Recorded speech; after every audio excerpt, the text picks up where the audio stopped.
ताज के नीचे तो सिर्फ मुमताज है, लेकिन इस शीश महल में कई राज दफन है पूजा जी। घबराइए नहीं भाभी जी, बिल्कुल नहीं घबराइएगा।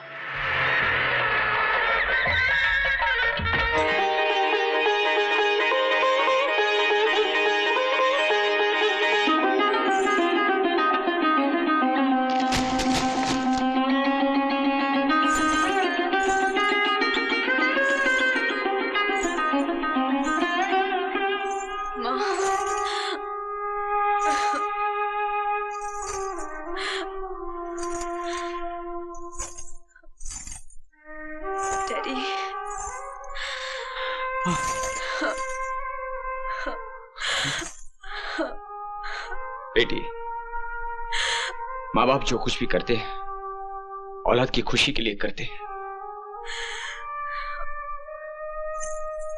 इंसान जो कुछ भी चाहता है वो उसे मिल जाए, जरूरी नहीं है बेटे। मेरे पास तुम्हें देने के लिए नसीहतें और दुआओं के अलावा और कुछ नहीं है। इन्हें अपने आंचल में बांध लेना। अब तुम्हारे संस्कार ही मेरे सिर की पगड़ी है। अगर तुम्हें अपनी खोई हुई चीज अब नजर भी आए तो चेहरे से घूंघट उठाकर भी मत देखना। बस यही कहानी है मेरी।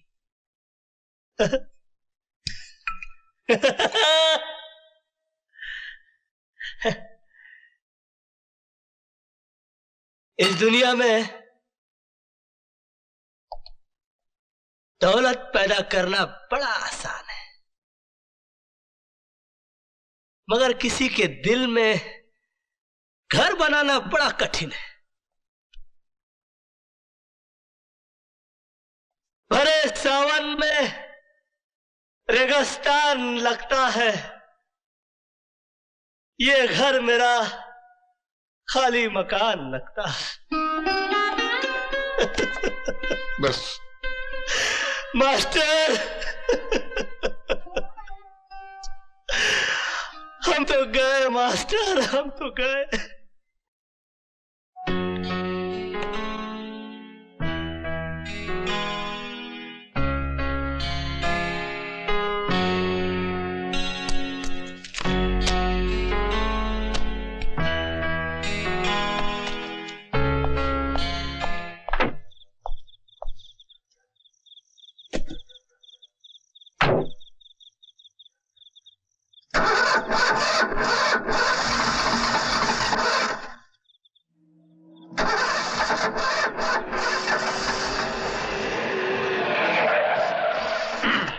मास्टर जी, हमारी वाली धोखा दे गई यार। नहीं, हमारी वाली नहीं, इनकी वाली। आओ बैठो, आओ। नहीं सर, मैं टैक्सी से चला जाऊंगा। गाड़ी बिगड़ गई। बैठो बैठो। अरे हमारा बस चले तो हम अपने हर वर्कर को एक गाड़ी दे दें यार। फिलहाल लिफ्ट दे दीजिए, गाड़ी वाड़ी बाद में दीजिए, बैठ जाओ ना यार। वैसे मास्टर जी अर्ज किया है, एक दिन तो हमारे देश का ऐसा जरूर आएगा जब यहाँ का हर वर्कर अपनी बीवी बच्चों को गड्डी में घुमाएगा। ख्याल बहुत अच्छा है, शेर बहुत घटिया है।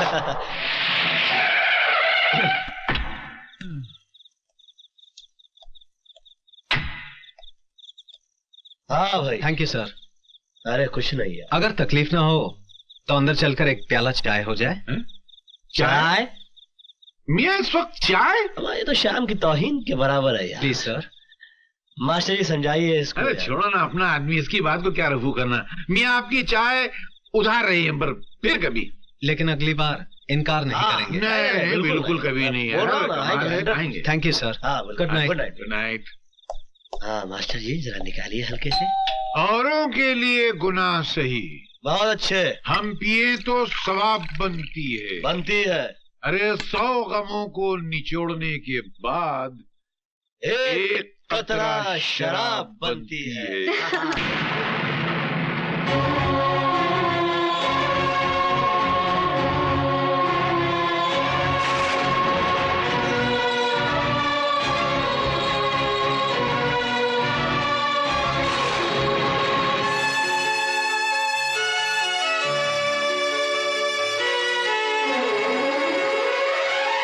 पूजा, क्या तुम जानती हो केपी साहब अपना बर्थडे नहीं मनाना चाहते थे, लेकिन बेचारे करते भी क्या, कार्ड जो पहले बढ़ चुके थे।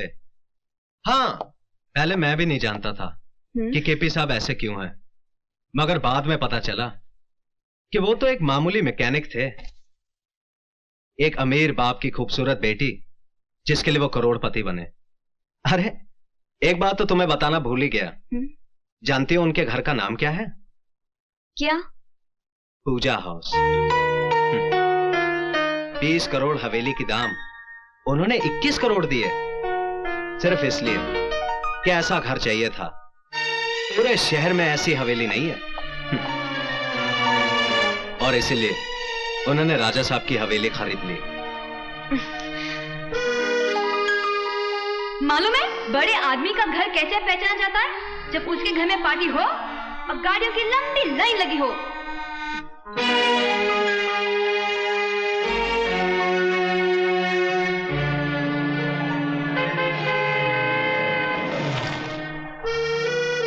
हाँ, अपने बंगले का गेट जाली वाला होना चाहिए। अरे जो अंदर नहीं आ सकता वो कम से कम बंगले को बाहर से देखकर खुश हो जाए।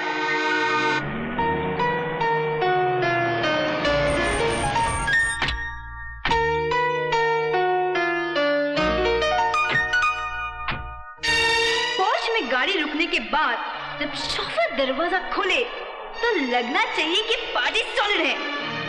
आओ पूजा। हाँ? चले?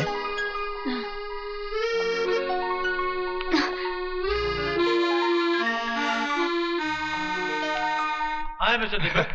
Hello sir. Hi Deepak. Hi Lali. नमस्ते भाभी जी। नमस्ते। कैसी हैं आप? आइए मैं आपको पैलेस दिखाता हूँ। आइए आइए, रामा रामा क्या पैलेस है। मैं एक्सक्यूज मी दीपक जी, मैं इनको पैलेस दिखा दूं। आइए भाभी जी, आइए आइए। सुना है केपी साहब ने यह महल अपनी महबूबा की पसंद से बनवाया था, लेकिन किस्मत का खेल देखिए भाभी जी, उस बेचारी की शादी कहीं और हो गई। रामा रामा। जब हॉल में एंटर करें तो राज कपूर की फिल्मी सेट की तरह सीढ़ी जानी चाहिए ऊपर। अरे ये तो कुछ भी नहीं है भाभी जी, ऊपर जाके देखिए, बहुत सी कमाल की चीजें हैं देखने लायक। रामा रामा।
ताज के नीचे तो सिर्फ मुमताज है, लेकिन इस शीश महल में कई राज दफन है पूजा जी। घबराइए नहीं भाभी जी, बिल्कुल नहीं घबराइएगा। मैंने कुछ नहीं देखा, कुछ नहीं देखा। रामा रामा। पूजा, पूजा। दीपक बाबू बाहर आपको ढूंढ रहे हैं। रामा रामा। अब मैंने कुछ नहीं देखा भाभी जी। रामा रामा। रामा रामा। रामा रामा। पूजा। अरे तुम ऊपर थी, मैं तुम्हें नीचे ढूंढ रहा था। देख लिया महल? क्या हुआ पूजा, तुम कुछ परेशान सी लग रही हो। नहीं तो। ये परेशान नहीं है, महल को देख के थोड़ी हैरान है। रामा रामा, आओ चलो बाहर चलते हैं, मैं तुम्हें केपी साहब से मिलाता हूं।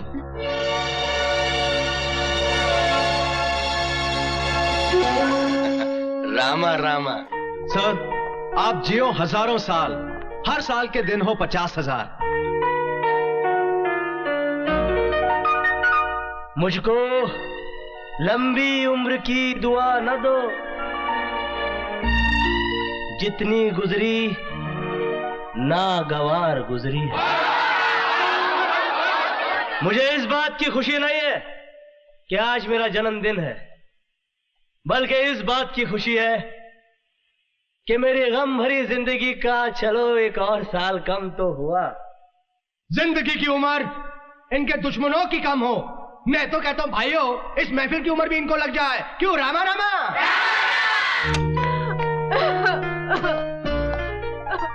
पूजा,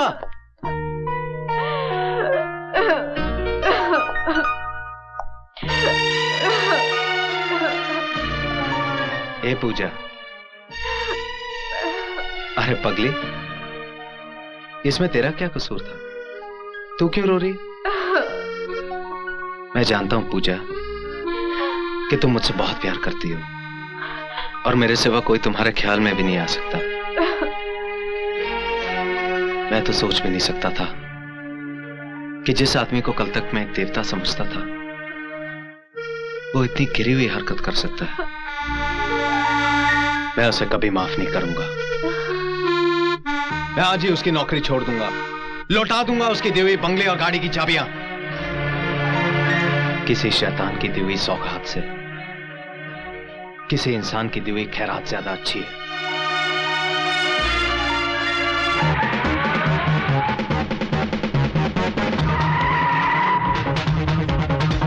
तुम मेरे पति, मेरे घर पर इसलिए मेहरबान हो तक उसकी आड़ में तुम मुझ तक पहुंच सको।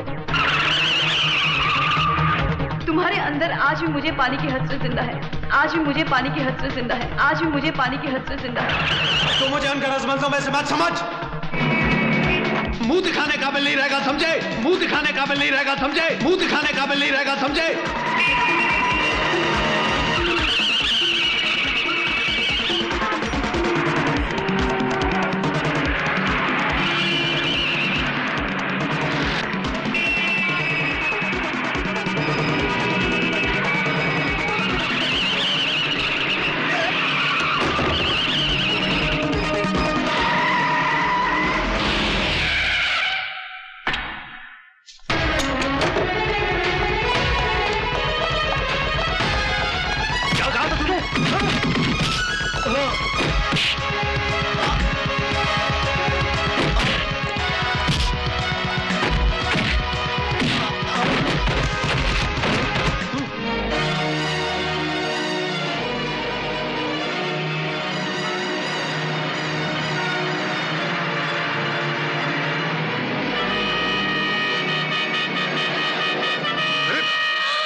पूजा, मुझे तुम्हारी गुजरी हुई जिंदगी के बारे में पूछने का हक तो नहीं है, लेकिन इतना मैं जरूर जानना चाहता हूं कि वो क्या वजह थी जो तुमने कृष्णा को भुला दिया।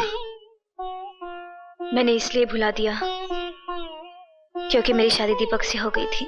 हाँ, लेकिन तुमने दीपक से शादी की क्यों? प्यार तो तुम कृष्णा से करती थी। हाँ, लेकिन उस प्यार की वजह से कई जिंदगियां खराब हो रही थी। मान सम्मान समाज सबकी कसूरवार हो गई थी मैं। कृष्णा के इंतजार में मैं इतना जली कि अगर पत्थर भी मेरी जगह होता वो भी राख बन जाता, लेकिन मैं राख नहीं हुई क्योंकि मुझे उम्मीद थी कि वो एक दिन आएगा। 5 साल हो गए, ना वो आया ना उसकी कोई खबर। फिर मेरे माँ बाप मेरी शादी को लेकर परेशान हो गए। एक दिन कृष्णा का खत आ गया जिसमें लिखा था मुझे भुला दो। तब मेरे इंतजार करने का बहाना भी खत्म हो गया। फिर लड़की तो होती ही है त्याग का जहर पीने के लिए। मुझे खुशी खुशी अपने माँ बाप के फैसले का जहर पीना पड़ा। तो क्या तुम्हें कृष्णा का दूसरा खत नहीं मिला? कौन सा दूसरा खत? कृष्णा ने मुझे कितने खत लिखे ये मैं नहीं जानती, लेकिन 5 साल में मुझे सिर्फ एक ही खत मिला। वो भी मेरे डैडी ने मुझे दिया था।